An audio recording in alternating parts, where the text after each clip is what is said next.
وزیر اعظم ہاؤس میں نیا مہمان، نگراں وزیر اعظم کی آمد۔ وزیر اعظم شہباز شریف کی رخصتی۔ نگراں وزیر اعظم نے وزارت عظمیٰ کی ذمہ داریاں سنبھال لی۔ اٹارنی جنرل کو عہدہ چھوڑنے یا استعفیٰ دینے سے بھی روک دیا۔ اٹارنی جنرل منصور عثمان اعوان کو کام جاری رکھنے کی ہدایت کر دی۔ تمام وزارتوں سے اہم امور پر بریفنگ طلب کر لی۔ اس سے قبل کابینہ ڈویژن نے نگراں وزیر اعظم انوار الحق کاکڑ کا نوٹیفیکیشن جاری کیا۔ سابق وزیر اعظم شہباز شریف کو ڈی نوٹیفائی کر دیا گیا۔ کابینہ ڈویژن نے شہباز شریف کو ڈی نوٹیفائی کرنے کا نوٹیفیکیشن جاری کیا۔ میں انوار الحق کاکڑ صدق دل سے حلف اٹھاتا ہوں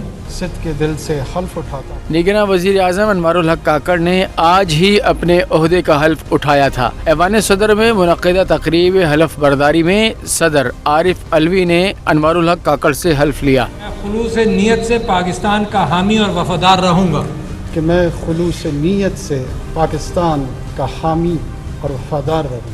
تقریب میں سابق وزیر اعظم شہباز شریف، چیئرمین سینٹ، اسپیکر قومی assembly, chairman joint chief of staff committee اور آرمی چیف سمیت نامور شخصیات نے شرکت کی۔